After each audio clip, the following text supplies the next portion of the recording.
আল্লাহ বলছেন সূরা জুমারের 30 নম্বর আয়াতে, ইন্নাকা মাইয়িতু ওয়া ইন্নাহুম মাইয়িতুন। হে নবী, আপনিও মারা যাবেন, তারাও মারা যাবে। আপনার মৃত্যু হবে, তাদেরও মৃত্যু হবে। তো নবী যদি মারা যায়, নবীর যদি মৃত্যু হয়, নবী যদি ইন্তেকাল করে, তাহলে পৃথিবীতে কে আছে যে বাঁচতে পারে? জ্ঞান, ইলম, বিদ্যা। পৃথিবীর সবচেয়ে দামি বস্তু হচ্ছে জ্ঞান। যদি কেউ বলে সবচেয়ে দামি বস্তু কি, সবচেয়ে দামি ইবাদত কি, সবচেয়ে দামি অর্জন কি, সবচেয়ে দামি সফলতা কিসে, তাহলে সেটা হলো জ্ঞানে। কেন? একটা মানুষ 3 বার খাবার খায়, 3 বার তার খাবারের প্রয়োজন হয়, কিন্তু একটা মানুষের প্রত্যেকটা সেকেন্ডে জ্ঞানের প্রয়োজন হয়।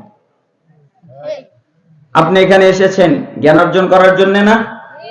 নাকি অন্য কোনো নিয়ত আছে? আগে নিয়ত ঠিক করেন, নিয়ত ঠিক, সব ঠিক। আর কোন নিয়ত আছে? নিয়ত কি? জ্ঞান অর্জন। রাসূল সাল্লাল্লাহু আলাইহি ওয়াসাল্লাম বলেন, মিশকাতুল মাসাবিহের 220 নম্বর হাদিস, মান সালাকা তরিকান ইয়ালতামিসু ফীহি ইলমান সালাকাল্লাহু লাহু বিহি তরিকান মিন তুরুকিল জান্নাহ। যে ব্যক্তি জ্ঞান অর্জন করার জন্য, ইলম অর্জন করার জন্য, কোরআন জানার জন্য, হাদিস জানার জন্য কোন জায়গায় যায়, আল্লাহ তাআলা এর বিনিময়ে তার জান্নাতের পথকে সোজা করে দেয়। অর্থাৎ কেউ যদি চায় আমার জান্নাতের পথ সোজা হয়ে যাক, তাহলে সে যেন জ্ঞান অর্জন করে, কোরআন জানে, হাদিস জানে, কোরআন বোঝার চেষ্টা করে। কেন? সাহাবীরা বলতেন, আচ্ছা তোমরা কি এমন একটা আমল জানো? কি আমল? যে আমলে জান্নাতের পথ সোজা হয়? তখন সাহাবীরা বলতেন, না আমরা তো জানি না, একটা ছাড়া। একটা কি? যে আমরা রাসূল সাল্লাল্লাহু আলাইহি ওয়াসাল্লামকে বলতে শুনেছি জ্ঞান অর্জন করলে নাকি জান্নাতের পথ সোজা হয়। এটাই জানি যে জ্ঞান অর্জন করলে জান্নাতের পথ সোজা হয়। তার মানে কেউ যদি চায় আমার আর জান্নাত এর মধ্যে যে পথ, এই পথে কোনো আঁকা বাঁকা থাকবে না, তাহলে তাকে জ্ঞান অর্জন করতে হবে। মিশকাতুল মাসাবি 220 নম্বর হাদিস, রাসূল সাল্লাল্লাহু আলাইহি ওয়াসাল্লাম বলেন, মান খারাজা ফি তালাবিল ইলম ফাহুয়া ফি সাবিলিল্লাহ হাত্তা ইয়ারজিউ। যে ব্যক্তি জ্ঞান অর্জন করার জন্য, ইলম অর্জন করার জন্য, বিদ্যা অর্জন করার জন্য বাড়ি থেকে বের হয়, কেন? আমি জ্ঞান অর্জন করব, আমি ইলম অর্জন করব, আমি বিদ্যা অর্জন করব, এটাই নিয়ত। বাড়ি থেকে আর কোনো নিয়তে বের হয়নি। বাড়ি থেকে বের হয়েছে কেন? আমি জ্ঞান অর্জন করব, আমি ইলম অর্জন করব, আমি বিদ্যা অর্জন করব, এই নিয়ত। তাহলে যতক্ষণ পর্যন্ত সে বাড়িতে ফিরে না যাবে, ততক্ষণ তার আমলনামায় জিহাদের নেকি হবে। কিসের নেকি? জিহাদ। যুদ্ধ করে, জিহাদ করে, কাফেরদের বিরুদ্ধে সশস্ত্র জিহাদ করে যেই নেকিটা আপনি পাবেন, ঠিক জ্ঞান অর্জন করার কারণে ওই নেকি আল্লাহ আপনাকে দান করবে। আল মুআজামুল কাবীর, আমার কাছে বৈরুতের 2টি নুসখা আছে। একটা নুসখায় হাদিস 639, আরেকটি নুসখায় হাদিস 641, হাদিস সহিহ। রাসূল সাল্লাল্লাহু আলাইহি ওয়াসাল্লাম বলেন, কেউ যদি কোন দ্বীনি জায়গায় যায় যেখানে কোরআনের আলোচনা হয়, সুন্নাহর আলোচনা হয়, ইসলামিক আলোচনা হয়, এই জায়গায় গিয়ে তারা যদি 3টা কাজ করে। কয়টা কাজ? 3টা। 1, বসে, বসে আলোচনা শুনতে হয়। 2, মনোযোগ দিয়ে আলোচনা শুনে।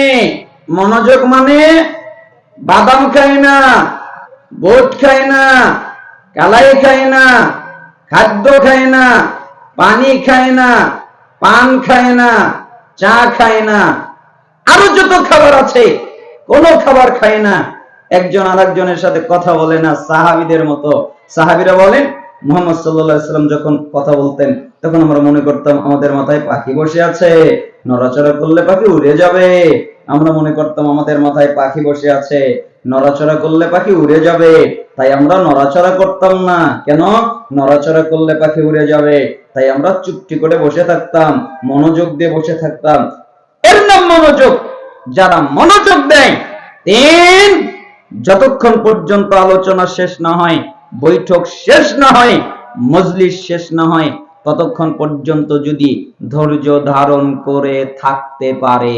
সবাই পারে না, কিন্তু যারা পারে, আল্লাহ তাআলা বলেন, হাদিসে হাদিস করছি, হে নবী, জি আপনি বলেন, কি বলবো? কদ গফারাল্লাহু লাকুম যুনুবাকুম, আমি তাদের অতীত জীবনের যত পাপ আছে সবগুলোকে মাফ করে দিয়েছি। ওদের পাপ আসমান জমিন ছেয়ে গেছে, এটা আমার দেখার বিষয় নয়। ওরা কত পাপ করেছে এটা আমার দেখার বিষয় নয়। ওদের পাপ কত হয়ে গেল এটা আমার দেখার বিষয় নয়। আমি ওদের পাপকে মাফ করে দেই। আপনি আরো বলেন, কি বলবো? ফাবুদ্দিলাত সাইয়্যাতিকুম হাসানাত, আমি তাদের পাপকে নেকিতে পাল্টে দেই। পাপ নেকি, আজীব কথা না? পাপ নেকি। সারা জীবন নিজের উপরে কত জুলুম করলেন, নিজের উপরে কত অত্যাচার করলেন, নিজে কত পাপ করলেন, নিজে কত অন্যায় করলেন, কিন্তু আপনি বৈঠকে শেষ পর্যন্ত থাকার কারণে সৌভাগ্য অর্জন করলেন। আল্লাহ আপনার পাপও ক্ষমা করলেন, আবার পাপটাকে নেকিও বানালেন। তো এই হাদিস অনুযায়ী বোঝা যায় শেষ পর্যন্ত মনোযোগ দিয়ে বসে আলোচনা শোনাটা জরুরি। আপনারা থাকবেন তো? আল্লাহ তাআলা কবুল করুন। আমি আপনাদের সামনে একটা নসিহত করার ইচ্ছা পোষণ করেছি, যেটাকে হাদিসের পরিভাষায় সমস্ত মুহাদ্দিসিনে কিরাম, যারা বিখ্যাত হাদিস বেত্তা, তারা এই হাদিসটাকে বলে জিবরাইলের নসিহত। কার নসিহত? জিবরাইলের। জীবনে তো অনেক নসিহত শুনেছেন, অনেক আলোচনা শুনেছেন, অনেক হাদিস শুনেছেন। আজকে একটু ওই ব্যতিক্রম হাদিস শোনেন, জিবরাইলের নসিহত। তাও কাকে? মুহাম্মদ সাল্লাল্লাহু আলাইহি সাল্লামকে। আমাকে না, আপনাকে না। এর অর্থ এটা নয় যে আমার জন্য নয়, আমার জন্য ওই হাদিস, কিন্তু আমাকে সরাসরি বলেনি, সরাসরি জিবরাইল আমিন মুহাম্মদ সাল্লাল্লাহু আলাইহি সাল্লামকে বলেছেন। পবিত্র কোরআনের যত আয়াত আল্লাহ তাআলা বলছেন, সবগুলো এক একটা নসিহত। আপনি আপনার উম্মতদের জানিয়ে দেন। যতগুলো হাদিস সাহাবীদেরকে বলছেন আমার থেকে পৌঁছে দাও, কিন্তু জিবরাইলের নসিহত ব্যতিক্রম।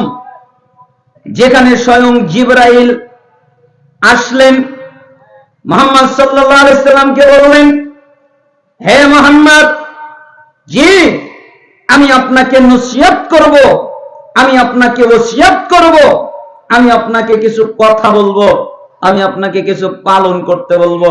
মুহাম্মদ সাল্লাল্লাহু আলাইহি সাল্লাম, জি আমি আপনাকে নসিহত করব।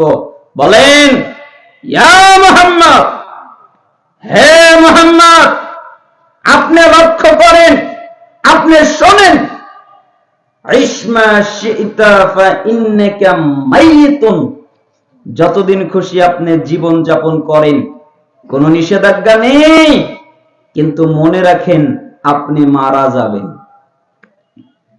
বাক্য দেখলেন? আপনি মারা যাবেন। হে নবী, আপনার মৃত্যু হবে। পৃথিবীতে সবচেয়ে দামি, সবচেয়ে মর্যাদাবান, সবচেয়ে সম্মানিত রাসূল, তাকে বলছেন আপনি যতদিন খুশি জীবন যাপন করেন, নিষেধাজ্ঞা নেই, কিন্তু মনে রাখেন আপনি মারা যাবেন। আপনার মৃত্যু হবে, আপনি মরবেন।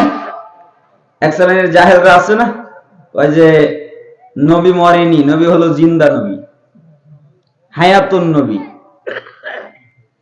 আল্লাহ বলছেন সূরা জুমারের 30 নম্বর আয়াতে, ইন্নাকা মাইয়িতু ওয়া ইন্নাহুম মাইয়িতুন।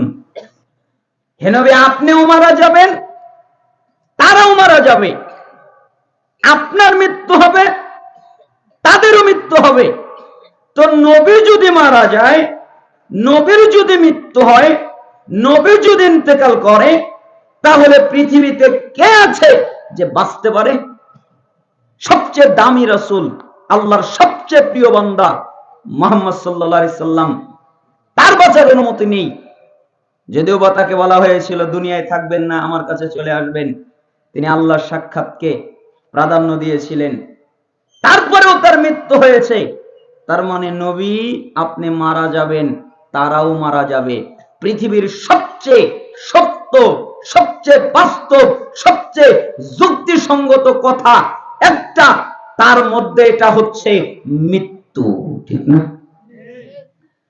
আপনি যত দুর্গ বানান, আপনার দুর্গ যত দামি হোক, আপনি যদি বলেন পৃথিবীর সমস্ত দামি পদার্থের ক্ষমতা যদি আপনাকে দেওয়া হয়, আপনি যদি পৃথিবীর সবচেয়ে দামি একটা দুর্গ বানান, দামি একটা ঘর বানান, যেখানে কোনো পোকা ঢুকতে পারে না, যেখানে কোনো মাছি ঢুকতে পারে না, যেখানে কোনো মশা ঢুকতে পারে না, যেখানে ছোট্ট কোনো কণা, ছোট্ট কোনো প্রাণী ঢুকতে পারে না, যেখানে কোনো আলো বাতাস ঢুকতে পারে না, এত কঠিন তরল পদার্থ দিয়ে যদি আপনি একটা ঘর বানান আর বলেন আমি ওখানে গিয়ে থাকবো, মৃত্যু আমার কাছে আসবে না, এটা আজীব ব্যাপার। পৃথিবীর সবকে ঠেকানো যাবে, কিন্তু মৃত্যুকে কখনো ঠেকানো যাবে না।